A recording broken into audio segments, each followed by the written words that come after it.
Hello, and welcome to Just Say It, the podcast that turns beginners into confident English speakers. Each episode brings you real-life conversations, repeat after me practice, and fun cultural tips. Ready to speak up? Let's dive in. Okay, let's unpack this. Have you ever been in a conversation where you just feel utterly stuck? Like grasping for words, maybe wishing the ground would open up and swallow you whole? Well, definitely. We've all been there, right? We really have. Yeah. That moment when the conversation just runs bone dry. Yeah. And that awkward silence descends, leaving you questioning every social skill you thought you had. It's so uncomfortable. It really is. It's a common frustration and, honestly, one that can make us dread social interactions sometimes. For sure. So our mission today is to really explore this fundamental human activity. We're going to pull together some powerful strategies, practical phrases, and some profound insights from different sources. Yeah. Hopefully to transform how you engage in discussions, moving you from feeling trapped to feeling, well, effortlessly connected. Exactly. What we're looking at today is how to truly master the art of conversation. Dr. Alison Woodbrook, she's an associate professor at Harvard Business School, does research on this. She describes conversation as this wonderfully complex coordination game. A game. Interesting. Yeah, think about it for a moment. It's not just one person performing. It involved like thousands of micro decisions between people. Thousands. Yeah, all their tiny choices, the words they choose, the sounds they make, the nonverbal signals they send, all needing to be coordinated like in real time. Wow. It's like a dance. It really is an intricate dance, and it demands creativity, confidence, empathy, and this is crucial, strong listening skills. Right. So our aim in this exploration is to give you some concrete tools, things you can actually use to level up your social interactions, make those exchanges feel much more natural, more enjoyable, and, deeply rewarding. Okay, so beyond just wanting to avoid those cringe-worthy silences, which, let's be honest, is a pretty strong motivator for most of us. Yeah, it is. Why is keeping a conversation flowing so vital in the first place? What's really at stake when we talk to each other? Well, it's far more profound than just filling airtime, Conversations are like the fundamental building blocks of all our relationships. Building blocks. Yeah, personal and professional. Think about how friendships are forged, or how family bonds deepen, or even how professional collaborations kick off. It's not usually through grand gestures alone. It's through that consistent, often really subtle back and forth of talking and listening. Right, the day-to-day stuff. Exactly. It's how connections are formed, how understanding truly deepens, and how people bond and feel genuinely connected to one another on a consistent basis. Okay. Without that foundational element, relationships often just stay superficial. They don't truly flourish. That makes so much sense. It's where the real magic of human connection happens, isn't it? Right. Where we discover that shared humanity. Absolutely. And think about your most cherished memories. A lot of them probably involve conversations, right? Yeah, definitely. Sharing stories, recounting experiences, dreaming aloud, or just laughing together. These are the moments that lead to empathy, maybe to tears of joy or sorrow shared. And ultimately, they become these indelible memories we look back on years later. Yeah. Good conversations create that essential space for sharing on a much deeper, sometimes more vulnerable level. They forge a shared narrative between people. And it really does ease social situations, doesn't it? I can just vividly imagine a party where everyone's standing around, all rigid, staring at their shoes. Oh, yeah. Awkward. You want to bolt for the door as fast as possible. Precisely. Conversations are the absolutely essential social lubricant. Social lubricant. I like that. They keep the energy high, make interactions feel more lighthearted, and prevent that exact staring at shoes scenario you just described, which can feel incredibly awkward. Right. Even what we call small talk, which, often gets a bad rap for being trivial. Yeah, people dismiss it. Yeah, they do, but it plays a significant, even vital role here. It's like the initial warm-up, the social handshake. It lets people ease into interaction, find some common ground, and then potentially move into deeper discussions. Okay. It just makes interactions more fun, more enjoyable, creates an atmosphere of ease and accessibility. It's also where we actually get things done, Right. Beyond just the social aspect. I mean, it's how we communicate ideas and solve problems in the real world. Yes, and this is crucial in so many different settings, from a critical team meeting at work where you're brainstorming solutions to figuring out family logistics for a holiday, or even engaging in civic discourse. Discussions expose us to different perspectives we might never have considered on our own. That's true. They challenge our own thinking, force us to refine our arguments or maybe adjust our viewpoints, and most powerfully, they tap into a collective wisdom. Collective wisdom. Yeah, leading to new ideas and solutions we might never discover if we were just thinking in isolation. That synergy of ideas in a good conversation can truly unlock breakthroughs.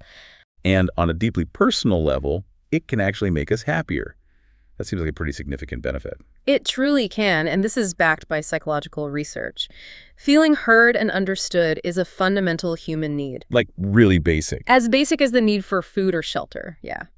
When we have good conversations, when someone genuinely listens and validates our experience, that need is met. Okay. And this leads to a profound sense of validation, a feeling of being seen and valued, and just an overall boost in well-being and happiness. Wow. It reduces feelings of isolation and reinforces our sense of belonging.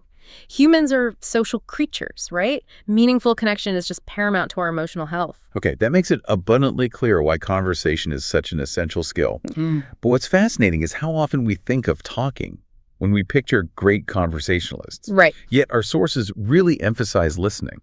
So what exactly is active listening, and how is it fundamentally different from just, hearing sounds? That's an excellent question, and it's a critical distinction that, honestly, many people miss. Active listening goes far beyond simply hearing the words someone speaks. Okay. It's about mindfully processing and seeking to truly understand the meaning, the intent, and maybe the emotions behind those words. Meaning, intent, emotions. Got it. Yeah. It requires you to be a focused, mindful, and deeply engaged participant in the communication process, not just a passive receiver. Dr. Sabrina Romanoff, a psychologist, puts it beautifully. How so? She says active listening requires decentering from one's fixed position to be fully present with another. Decentering. Yeah, stepping outside yourself. She adds, it helps people feel more understood and strengthens relationships as it signals a willingness to sit with the other's perspective and empathy for their situation instead of singular focus on oneself. It's almost like an act of generosity. So it's less about waiting for your turn to speak. Much less. And more about truly stepping into their shoes, even for a moment, to grasp their internal world. What are some of the core techniques involved in this powerful act of active listening? Okay, well, there are 7 core techniques that really define active listening, and they kind of build upon each other. 7, right? First, and arguably the bedrock of all good communication, is being fully present. Really present, okay. This means giving your full, undivided attention to the speaker, listening with all your senses. You need to consciously tune into their inner world, stepping away from your own internal dialogue, your to-do list, whatever worries are swirling around. Easier said than done sometimes. Oh, absolutely. It takes practice. But it means literally putting away distractions like your cell phone, avoiding daydreaming, and truly focusing your mental energy on your conversation partner. Let everything else just fade away. Right. This isn't just politeness. It's about creating that mental space to truly absorb their message. Okay, number 1, be present. What's next? Second technique is paying attention to nonverbal cues. We'll dig into this more later, but it's vital here. Nonverbals, okay. Up to, 65% of a person's communication is unspoken. 65%. Wow. Yeah. So noticing cues like their body language, for instance, fast talk might signal nervousness or excitement, while slow talk could mean they're tired or carefully choosing words or feeling overwhelmed that provides a wealth of information that words alone can't convey. Okay. And it's not just about receiving. Your own nonverbal behaviors matter too. Open body language, like not folding your arms, keeping an approachable facial expression, maybe leaning in slightly, nodding occasionally, that signals you're truly engaged and receptive. Makes sense. What is number 3? Third, keeping good eye contact is key. This directly tells the other person you are present and genuinely listening, not distracted or disengaged. Right, shows you're paying attention. Exactly. But you don't want to make them uncomfortable by staring intently. Right. Definitely not. So the 50-70 rule is a useful guide. Maintain eye contact for about 50% of the time you're speaking. And 70% of the time you're listening. 50, 70. Hold it for maybe 4 to 5 seconds, then briefly look away, then re-engage. It avoids that intense, awkward gaze. It's a delicate balance that signals respect and focus. Good tip. Fourth technique. Fourth, asking open-ended questions. This is fundamental for unlocking deeper conversation. Not just yes, no questions. Exactly. Those often lead to dead ends, they stifle dialogue. Instead, frame your questions with a genuine framework of curiosity. Curiosity. Yeah. This encourages expansive, thoughtful responses and signals real, sustained interest. Move beyond superficial inquiries, like, can you tell me more about that experience? Or what were your thoughts on how that unfolded? Yeah. Or even, how do you think you could have responded differently in that situation? Mental health therapists use these all the time because they encourage deeper sharing and self-reflection. Okay, open-ended questions. Number 5. Fifth is reflecting what you hear, also known as paraphrasing. Paraphrasing. Okay. This does 2 things. It confirms you understood correctly, and crucially, it makes the speaker feel profoundly validated and understood. Validation, that's powerful. It is. You repeat what they've said, but in your own words, showing you've processed their message.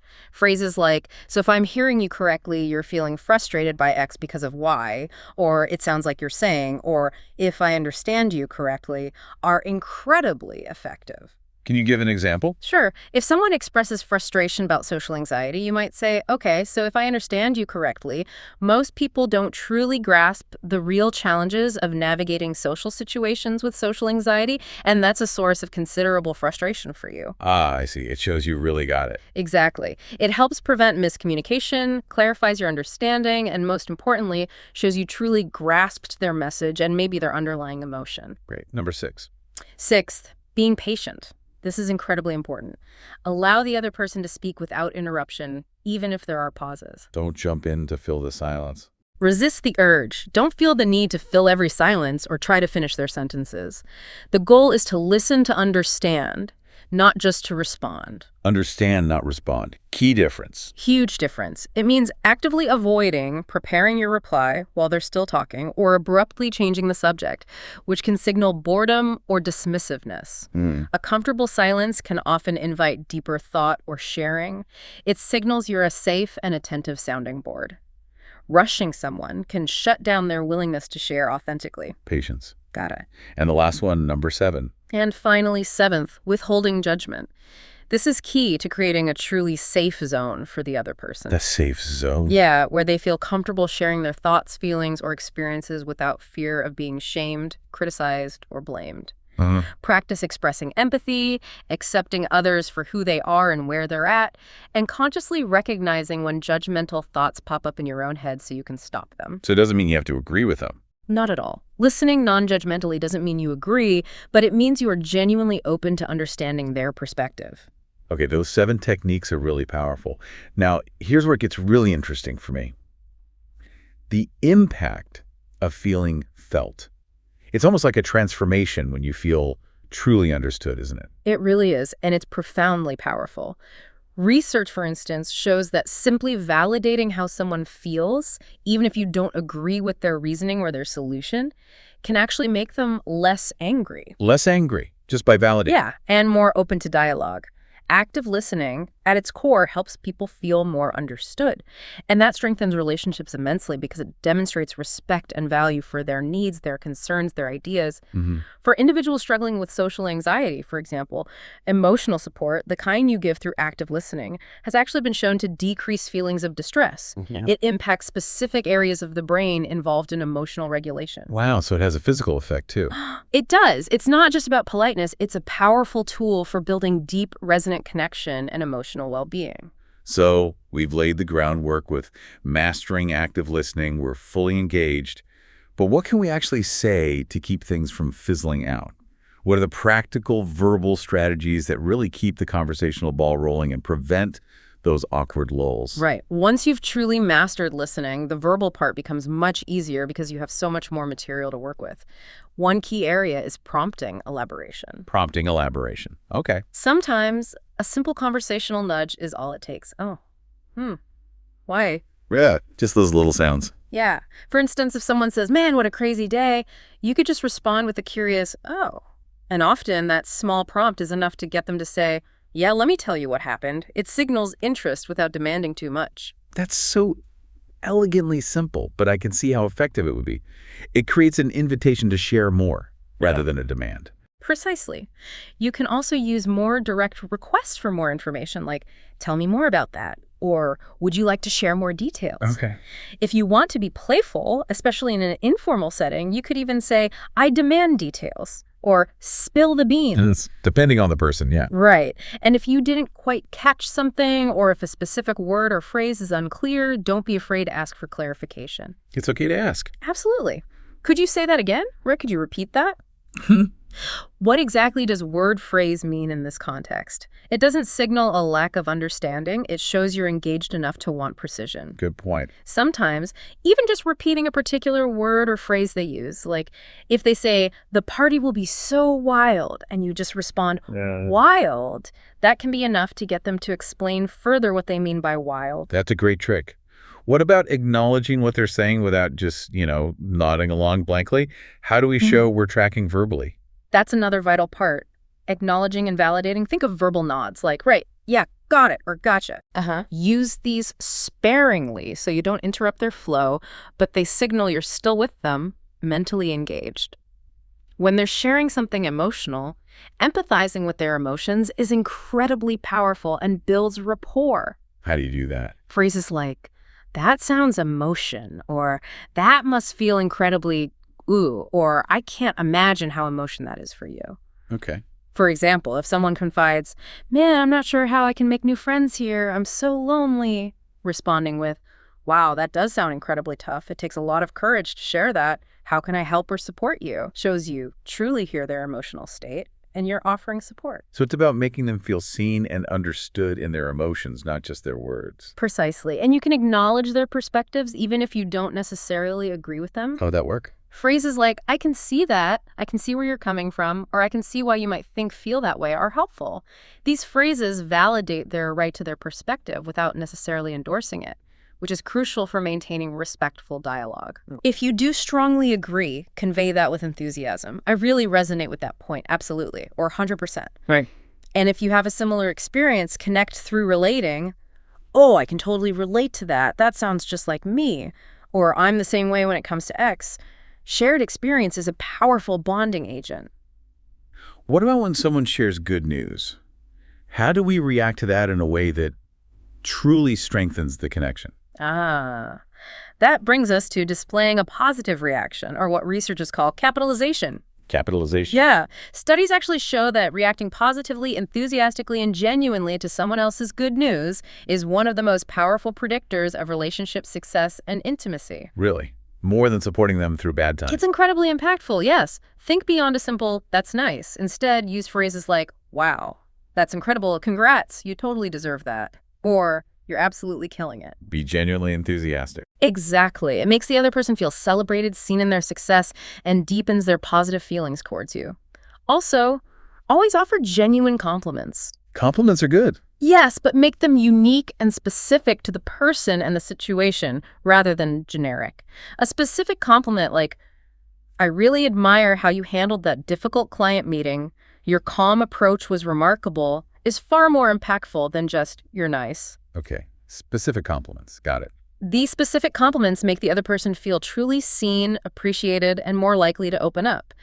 And generally, always strive to maintain positivity in your overall conversational tone and topic selection. Avoid negativity. Yeah, try to avoid dwelling on negative topics, constant criticisms, inappropriate language, unproductive gossip, or controversial subjects that can just derail the mood and make others uncomfortable.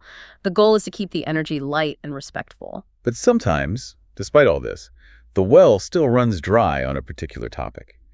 How do you inject new energy or gracefully change the subject without making it feel forced or awkward? That's a common moment where you can effectively inject new energy in topics. If there's nothing more to build on in the current thread, you can simply ask their opinion on something related or new. Like what? What do you think about the latest developments in relevant industry news? Or how do you feel about recent cultural event? You can also share interesting general knowledge that might spark a new thread. Fun fact. Yeah, maybe with a, did you know that? Or have you heard about? For example, did you know that the inventor of the modern credit card, Frank McNamara, came up with the idea when he forgot his wallet at a restaurant? Huh. That could lead anywhere. Exactly. It can spark a whole new thread on financial innovation or funny personal anecdotes about forgotten wallets. You can also just share your own thoughts or experiences, maybe about your favorite cafe, a recent career transition you're considering, or an interesting documentary you watched. Whatever comes to mind that feels natural and offers a new point of connection.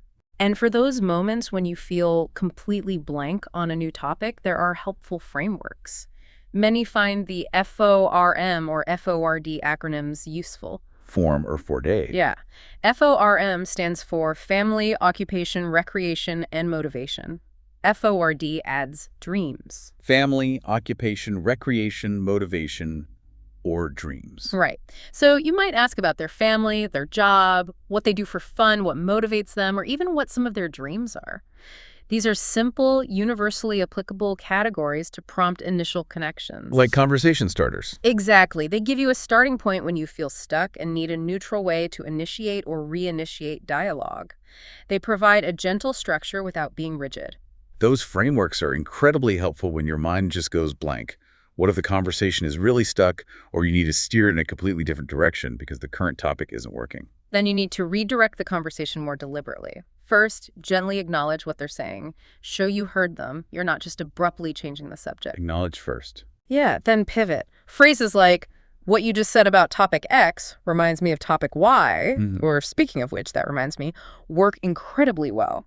You're creating a bridge, not a hard stop. Okay, build a bridge. For instance, what you said about travel reminds me, I just read an interesting article about the future of tourism. See? Smooth, natural-sounding shift. Yeah, that works. If you truly need to change direction because the topic's getting repetitive or boring or even uncomfortable, you might have to be a little more direct, but still gentle. Something like, I hate to interrupt, but I was thinking about something you mentioned earlier about the different topic, and I'd love to hear more about that.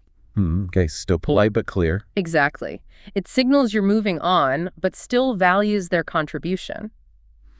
Disagreement can feel risky, and many of us avoid it. But I've heard it can also lead to deeper connection. How do you disagree gracefully without damaging rapport? That's absolutely true. Stanford professors Carol Robin and David Bradford talk about this in their book Connect. Conflict, when handled well, can actually be a door to deeper connection and intimacy. It reveals trust and respect. So how do you do it well? When you need to disagree gracefully, the key is to show respect for their perspective even as you offer your own. Use respectful phrases. Like? Another way to look at this might be, or, I appreciate your perspective on that, here's how I see it. Or, I can definitely see where you're coming from on that point. At the same time, I have a slightly different take. Okay, acknowledge, then state your view. Right. The goal isn't to win an argument or prove someone wrong. It's to understand each other's perspectives more fully and maybe find common ground or just a richer understanding. And if you can't agree? Ultimately, if a resolution isn't possible and you've both stated your cases, phrases like, let's agree to disagree respectfully, or perhaps we can find a middle ground that acknowledges both our points, can provide a respectful, mature exit from the topic. It preserves the relationship. Okay, good strategies. So we've covered what we say and how we listen, but what about all the things we don't say? The unspoken messages that often speak louder than words. Yes. That's the fascinating and powerful world of nonverbal cues and action. The silent language. Exactly. These are communication methods that don't rely on spoken or written words at all, yet they provide immense meaning, context, and depth to our verbal communication. Understanding them, both in yourself and others, is absolutely crucial for truly effective communication. Our bodies are constantly sending signals, whether we realize it or not. Can you break down the key types for us and how they play out in conversation? Certainly. First, facial expressions. Our faces are incredibly expressive, right? Conveying joy, sorrow, rage, surprise, perplexity, agreement, confusion. So much. Yeah. A simple, genuine smile conveys friendliness and openness, while a frown might convey worry, disagreement, or disapproval. They add an immediate emotional layer to our words, often betraying our true feelings, even if our words are neutral. Okay. Faces. What else? Second, gestures. These are movements of our hands and arms that convey meaning or purpose. Pointing, for instance, can emphasize direction or a specific idea. Waving is a universal greeting. Hand talkers. Exactly. Enthusiastic hand gestures can convey passion and engagement, whereas fidgeting might signal nervousness or impatience. They help convey enthusiasm and emphasize points, adding dynamism to our communication. Makes sense. Third, eye contact. As we discussed with active listening, maintaining appropriate eye contact shows interest, engagement, and sincerity. Right, back to the 50-70 rule. Exactly. Avoiding it, on the other hand, can signal discomfort, shyness, dishonesty, or disinterest. It's a powerful tool for building connection and trust, or for creating distance. A sustained, comfortable gaze invites connection. Okay, fourth. Fourth, haptics, which is basically touch. Touch, like a handshake. Precisely. Haptics is the perception of objects by touch, but in Compton, it refers to physical touch. Think of a firm, confident handshake when you meet someone new. It can signal professionalism and a genuine start to a connection. A gentle pat on the back can convey support or boost confidence. An arm squeezed lightly can offer comfort or encouragement. These seemingly small physical gestures can instantly build or break rapport, signaling trust or discomfort without a single word. They establish intimacy or boundaries. Interesting. Fifth. Fifth, posture. How we sit or stand says a lot about our attitude and engagement. Standing tall with open shoulders can convey confidence, approachability, openness to interaction. And slouching. Slouching might suggest disinterest, uneasiness, or even defensiveness. Leaning in slightly signals engagement, whereas leaning back might suggest detachment. Your posture can signal how receptive or closed off you are. Posture matters. And sixth. And sixth, proxemics and blocking. Proxemics? Proxemics refers to the use of personal space and physical distance. It represents closeness or formality in interactions. Consider how standing too close to someone in a casual chat can make them uncomfortable, right? Invading their personal space. Yeah, definitely. Conversely, maintaining a comfortable, respectful distance signals an understanding of social norms and fosters an open, inviting environment for dialogue. It's about consciously using space to invite connection, not inhibit it. And blocking. Blocking involves physical barriers or body language that inhibit communication, like crossed arms, turning away, or even putting an object like a bag or a book between yourself and the other person. Creating a barrier. Exactly. These actions often indicate defensiveness, disengagement, or a desire to end the interaction. So what does this all mean? How do we use this knowledge of nonverbal cues to become better communicators in our daily lives? Well, understanding these cues, both in ourselves and in others, is absolutely crucial for truly effective communication. Right. It drastically improves comprehension. How so? It helps us grasp not just what is said, but how it's meant. You interpret the subtle emotional undercurrents. It's essential for building closer, more authentic relationships personally and professionally because you're picking up on unspoken signals, trust, comfort, even unspoken concerns. Your nonverbal behaviors are just as important as your words, maybe even more so, because they often convey your true feelings or intentions even when your words are carefully chosen. Learning to read and appropriately use these cues will make you a far more nuanced and impactful communicator. Even with all these tools and insights, we've all hit that red light in a conversation. What if your mind just goes completely blank, or you feel too shy to even start? These are real anxieties for many people. They really are incredibly common, and that brings us to overcoming roadblocks and conquering shyness. First, it's vital to learn to embrace silence. Embrace silence. That sounds counterintuitive. I know, but silences are completely normal and natural in conversations. Don't fear them or feel pressured to frantically fill every single gap. Okay. Sometimes a comfortable silence, especially with someone you know well, can actually reveal confidence and comfort. It can foster intimacy rather than awkwardness. It signals that you are both at ease. Huh. Never thought of it that way. You can use pauses to reflect on what you want to say next, or to simply allow the other person to contribute. And if it does feel a bit awkward, a well-timed, lighthearted joke about the silence can even break the ice. Bring out some shared humor. Make light of it. Yeah, signal you're human and relatable. As one source noted, silences are only awkward if you make them awkward by reacting negatively to them. That's a huge relief to hear and a reframing that I think many will appreciate. But for those of us who feel genuinely shy, especially maybe when speaking a new language, what are some specific, actionable strategies to break through that barrier? Right. For shyness, particularly if you're an English speaker in a new environment, remember the common phrase, cat got your tongue, or just feeling tongue-tied. It's a universal feeling. Okay. One powerful strategy is to practice out loud. Don't just rehearse in your head. Speak it. Yes. You need to get your mouth used to forming the words and your ear used to hearing them. You can do this privately, narrating your day, or with trusted friends, or through online conversation classes designed for practice. The physical act of speaking builds fluency. Practice out loud. Got it. Second, plan ahead and warm up.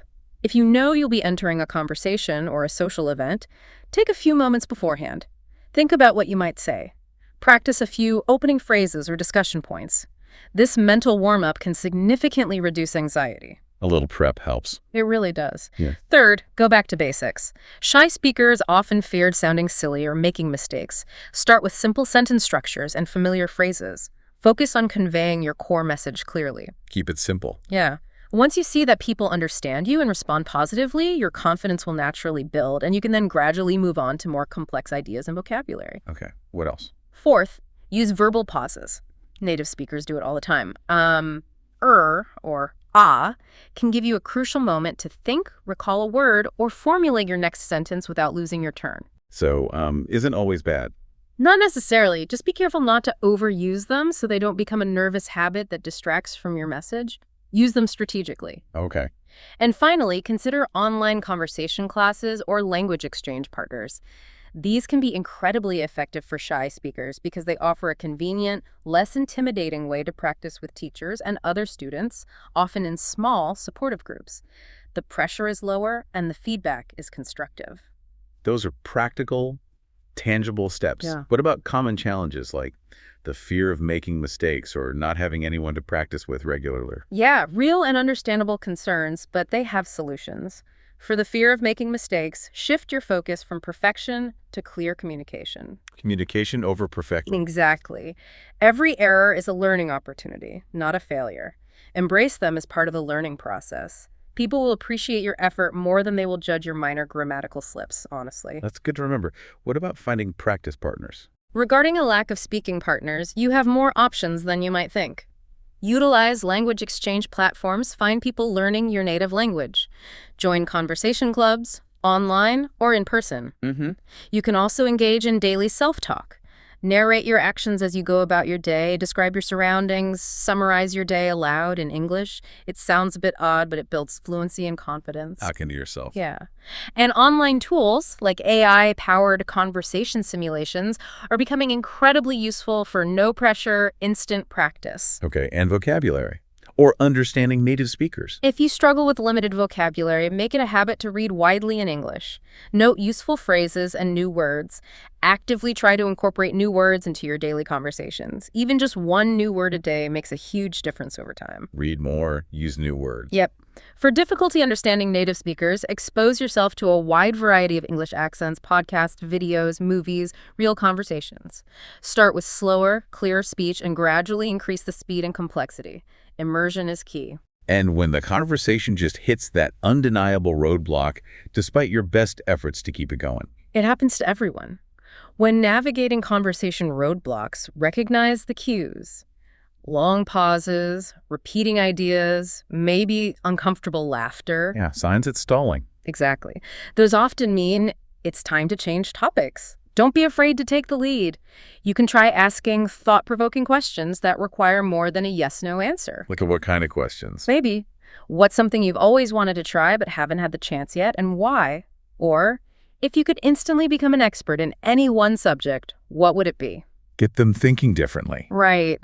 A well-timed, lighthearted joke or a humorous observation can also break the ice and get things moving again, lightening the mood. If it feels truly forced or you both seem to be running on fumes, Yeah. taking a short break can help. Suggest grabbing a drink or shifting to a different activity or location to refresh the conversational energy.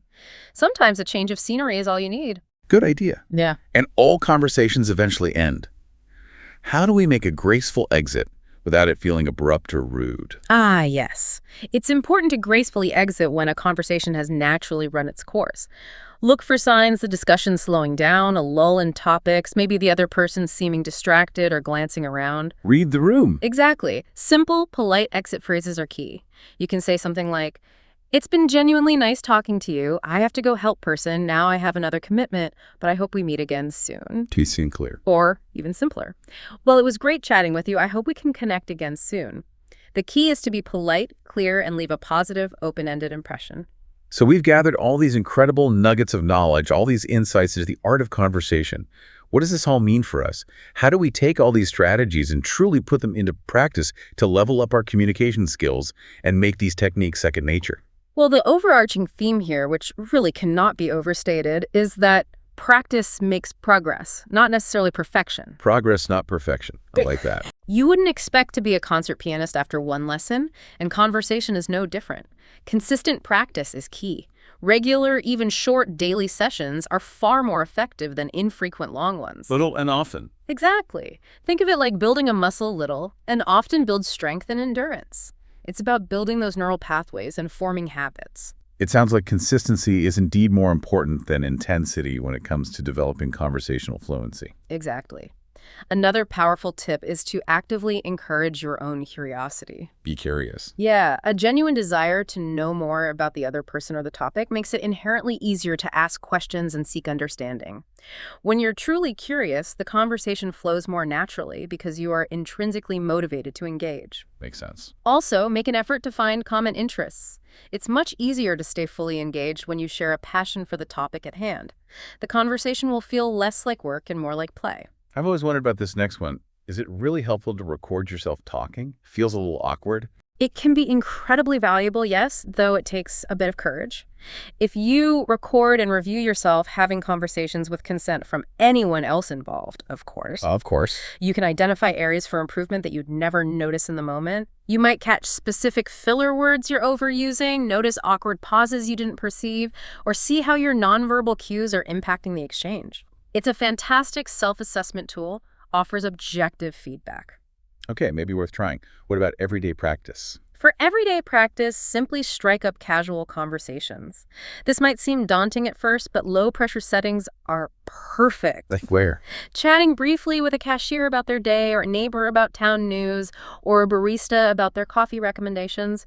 These are perfect for honing your skills. It's all about accumulating those small wins and building comfort. Small wins build confidence. Totally. And if you want more structured opportunities, join clubs or groups centered around shared interests.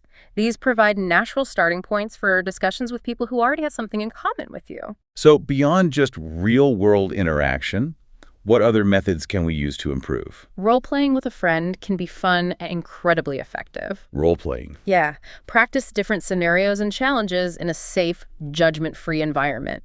You can even set specific challenges for each other, like trying to overcome a particular conversational roadblock or practicing difficult conversations. That sounds useful, actually. And to truly immerse yourself, surround yourself with English media. Listen to podcasts. Like this one. Exactly. Watch movies, engage with music in English. This not only improves your listening comprehension, but also exposes you to natural conversation flows, diverse accents, and a wide range of communication styles that you can then emulate. Okay, immerse yourself. Anything else? Finally, and this ties everything together, set clear goals. Define what you want to achieve. Specific goals. Yeah. Is it improving your pronunciation, expanding your vocabulary on specific topics, mastering open-ended questions, becoming more comfortable with comfortable silences? Having clear objectives will guide your practice and help you track your progress. Turns vague aspirations into achievable milestones. Remember, you're not just practicing a set of techniques, you're developing a vital social skill, really an art form, that will benefit you in countless settings. From making new friends to advancing your career, enriching every aspect of your life. We've covered so much today on the art of keeping conversations flowing, making genuine connections, and truly engaging with the people around you. Remember, it's truly a dance, isn't it? A co-creation between two or more people. It really is. And one that gets easier, more joyful, and more rewarding with practice and intention. That's right. The core takeaway from all these sources is that conversation isn't just about talking.